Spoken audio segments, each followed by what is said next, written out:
சம்பவம் ஏற்பட்டாலும் சரி, அவர்கள் மதுவை இன்றி ஆரம்பிக்க மாட்டார்கள். மதுவை தொடாமல் அதை ஆரம்பிக்க மாட்டார்கள். மதுவையோடு அதை ஆரம்பித்தால்தான், மதுவோடு அதை முடித்தால்தான் அவர்களுக்கு அது திருப்தியாக நடந்த போரே இருக்கும். இப்பேற்பட்ட நிலை சஹாபாக்களுக்கு மத்தியில் காணப்பட்டது. இப்படி மதுவுக்கு அடிமையாக இருந்து கொண்டிருந்தவர்கள் எப்படி அந்த மதுவை விட்டு வெளிவந்தார்கள் தெரியுமா? அவருடைய உள்ளத்தில் அதிகமான வார்த்தையெல்லாம் கூறப்படவில்லை.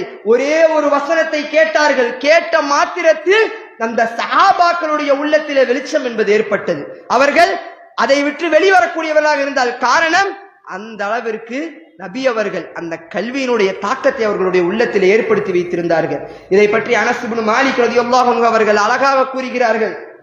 ஒரு முறை அபூ தல்ஹா சஹாபி அபூ தல்ஹா ரலியல்லாஹு அவர்களுடைய வீட்டிலே அனைவரும் மது அருந்தி கொண்டிருக்கிறார்கள். அப்பொழுது அவர் கூறுகிறார், அனஸ் இப்னு மாலிக் ரலியல்லாஹு அன்ஹு அவர்கள், நான் சிறு வயது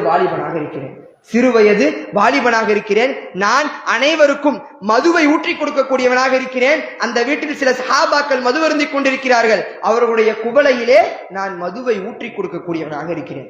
அவர்களுக்கு மதுவை ஊற்றி கொடுத்து கொண்டிருக்கின்றேன். அனைவரும் அந்த குவளையை வைத்து வாயில் முத்தமிட்டு கொண்டு குடித்துக் கொண்டிருக்கிறார்கள். இப்பேற்பட்ட நிலையில் வெளியே இருந்து ஒரு சத்தம் அப்பொழுது இறக்கப்படுகிறது. மாயிதாவிலே 90வது வசனம் இறக்கப்படுகிறது. யா அய்யுஹல்லதீன ஆமனு இன்னமல் ஹம்ரு வல் மைசிரு வல் அன்சாப். அந்த வசனம் என்பது முழுமையாக இறக்கப்படுகிறது. அதை இறக்கப்பட்டவுடன் அதில் இருந்த அர்த்தம், சூது, மது அனைத்தும் தடை செய்யப்பட்டு விட்டது. இதை அனைத்தையும் அல்லாஹ் உங்களுக்கு ஹராமாக்கி விட்டான் என்கிற வசனம் இறக்கப்படுகிறது. அதை வெளியே ஒரு நபர் சொல்லிக் கொண்டே போய் கொண்டிருக்கிறார். அதை கேட்ட மாத்திரத்திலேயே அனைவருடைய குவளையும் கீழே விழுந்து உடைகிறது. இது அனஸ் இப்னு மாலிக் ரலியல்லாஹு அவர்கள் வர்ணிக்கிறார்கள். அனைவரும் அந்த குவளையை வாயில் வைத்து முத்தமிட்டுக் கொண்டிருந்தார்கள். என்னவென்று தெரியவில்லை. திடீரென்று வாயிலே இருந்த அந்த குவளை காலிற்கு கீழாக மிதிபடுகிறது. அனைவரும் அங்கிருந்து எழுகிறார்கள். எழுந்து நறுமணத்தை பூசிவிட்டு நபி அவர்களை பார்ப்பதற்காக செல்கிறார்கள் என்று அனஸ் இப்னு மாலிக் ரலியல்லாஹு அன்ஹு அவர்கள் கூறுகிறார்கள். நறுமணம் எதற்காக? வெறும் ஒரே ஒரு வசனத்தை கேட்டார்கள்.